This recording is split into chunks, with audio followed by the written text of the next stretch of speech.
नमस्कार। मैं हूं आलोक कुमार। विपक्ष के खेमे में खलबली है।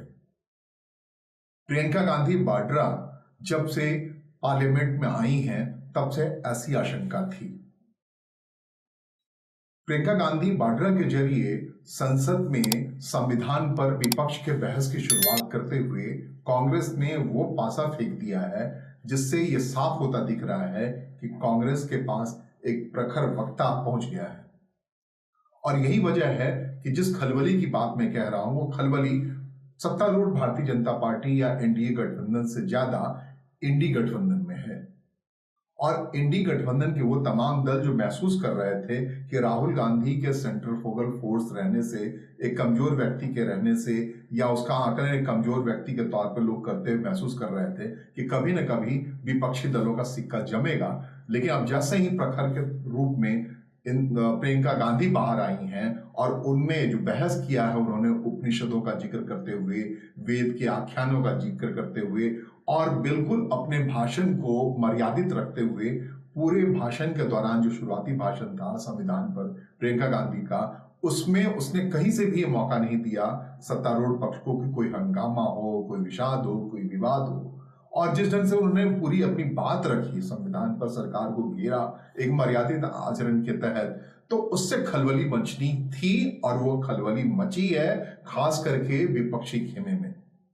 पहले से ये बात हो चली थी कि ममता बनर्जी चाहती हैं कि टीएमसी को इंडी गठबंधन का नेतृत्व मिले, और इसके लिए बार बार कहा जा रहा था कि लगातार बार बार राहुल गांधी फेल हो रहे हैं और कितनी बार उनके फेल होने का इंतजार किया जाए। इसलिए जरूरी है कि इंडी गठबंधन के या विपक्ष के बाकी दल जो उनके साथ हैं उनमें से ही किसी को अब नेतृत्व दिया जाए। और यही बात ममता बनर्जी के बाद लालू प्रसाद यादव गाहे बगाहे कह गए। आपको पता होगा कि लालू प्रसाद यादव खास करके राष्ट्रीय जनता दल की पूरी राजनीति कांग्रेस के आश्रय चलती रही है। अगर उसने झारखंड में, बिहार के पड़ोसी राज्य झारखंड में झारखंड मुक्ति मोर्चा से इंडी गठबंधन के जरिए बेहतर सीटें पाई, ज्यादा संख्या में सीटें पाई, तो उसके पीछे कांग्रेस से उनके समन्वय की ताकत थी।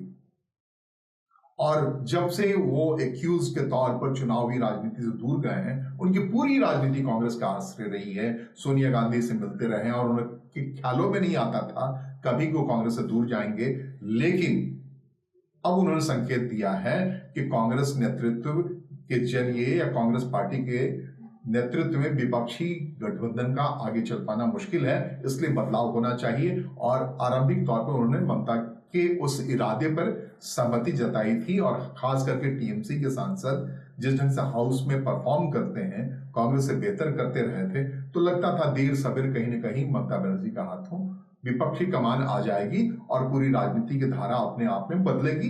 लेकिन कांग्रेस के सशक्त होते ही प्रियंका गांधी के परफेक्शन से परेशान होकर विपक्ष में खलबली है। वो खलबली इस कदर है कि अब शरद पवार ने भी कहा है, राष्ट्रवादी कांग्रेस पार्टी ने भी कहा है कि कांग्रेस के बूते नहीं है विपक्षी एकता के जरिए भारतीय जनता पार्टी और एनडीए को चुनौती दे पाना, इसलिए इस गठबंधन में नेतृत्व का बदलाव होना चाहिए। ये बात यहीं तक सीमित नहीं है।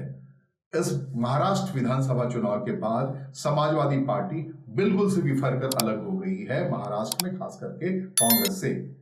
उस कांग्रेस से जिस कांग्रेस ने इतिहास में पहली बार समाजवादी पार्टी के लिए या उस गठबंधन को बनाए रखने के लिए उपचुनाव में अपना कोई उम्मीदवार नहीं दिया था। पहली बार इतिहास में ऐसा हुआ भारतीय राजनीति के, खास करके आजादी के बाद से, कि कांग्रेस का कोई कैंडिडेट 9 सीटों के लिए उपचुनाव हुआ, उसमें से एक भी नहीं था।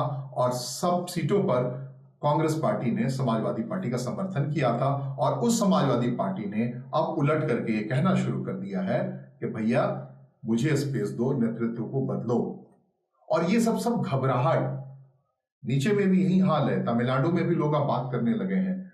तो जो इंडी गठबंधन का गठजोड़ था, जिसने एक पेशगी के तौर पर इकट्ठे होकर के भारतीय जनता पार्टी को 240 पर रोक दिया था, 40 पार के आंकड़े तक पहुंचने से रोक दिया था, और उसे एनडीए गठबंधन के तौर पर सरकार बनानी पड़ रही है और चलानी पड़ रही है, तो उस भारतीय जनता पार्टी के रोकने को सफलता के बावजूद इंडी गठबंधन तब तक एक था जब तक प्रियंका गांधी नहीं आई थी। और जब प्रियंका गांधी आई है और प्रखर वक्ता के तौर पर सामने आई हैं, तो वो सत्तारूढ़ भारतीय जनता पार्टी को या एनडीए को चुनौती देने के बजाय जो इंडी गठबंधन के दल हैं उन्हें ही ज्यादा बड़ी चुनौती पेश करती हुई दिख रही है। और जिस ढंग से उसके भाषण के दौरान पूरा परिवार गैलरी में बैठा रहा, सोनिया गांधी, रेहान उनके पुत्र, रॉबर्ट वाड्रा, और उस भाषण में जो शानदार भाषण उसने दिया संविधान पर विपक्ष की बहस की शुरुआत करते हुए, तो जिस ढंग से राहुल गांधी आए और उसकी पीठ थपथपाई, मेज तक आए विपक्ष के नेता के तौर पर, ये सारी बातें बताती हैं कि सेंट्रीफ्यूगल फोर्स के तौर पर, केंद्र अभिसारित बल के तौर पर इंडी गठबंधन हो या विपक्ष की राजनीति हो, उसमें आने वाले दिनों में प्रियंका गांधी दिखेंगी। वो प्रियंका गांधी वाड्रा जिसने अपने भाषण में, अपने परिवेधान में इंदिरा गांधी की छवि देनी शुरू कर दी है। वो प्रियंका गांधी वाड्रा जिनके बारे में कहा जाता है कि वक्त के साथ भारतीय जनता पार्टी के खेमे में रहे वरुण गांधी से व्यक्तिगत बेहतर रिश्ते हैं और दोनों भाई बहनों का रिश्ता ठीक वैसा ही है जैसा राहुल गांधी और प्रियंका गांधी के साथ है। जाहिर तौर पर कांग्रेस प्रियंका गांधी के मजबूत होते ही या प्रियंका गांधी के संसदीय राजनीति में परफॉर्म करने के साथ ही साथ मजबूत होती हुई दिखेगी, और ये मजबूती जितनी ज्यादा बढ़ेगी उतनी ही विपक्षी दल जो अब तक ये महसूस कर रहे थे कि कमजोर कांग्रेस के साथ वो बेहतर पोजीशनिंग में रहेंगे, उन सबको दिक्कत आने वाली है। और इस दिक्कत का आकलन शरद पवार के इस नए रुख से, अखिलेश यादव के नए रुख से, लालू प्रसाद यादव के नए रुख से साफ होता दिख रहा है कि ये बात जो इंडी गठबंधन की है और जिसके जरिए भारतीय जनता पार्टी को घेरने की कोशिश है ममता बनर्जी की ओर से, इन सब में अब बिखरने का समय आ गया है। और ये बिखराव इसलिए भी होगा कि कांग्रेस दिन ब दिन सशक्त होना चाहेगी, और वो कितनी सशक्त होती है ये बिहार के आने वाले चुनाव में और खास करके दिल्ली के चुनाव में, जिसमें अब ये लगभग साफ हो गया है कि अरविंद केजरीवाल को शीला दीक्षित के पुत्र संदीप दीक्षित चुनावी मैदान में चुनौती देंगे। कांग्रेस की ओर से आम आदमी पार्टी से लोहा लेने की भरसक कोशिश होगी। ये सारी बातें जब दिख रही हैं तो उस दिखते हुए चेहरे के बीच में विपक्षी एकता खतरे में पड़ता दिख रहा है।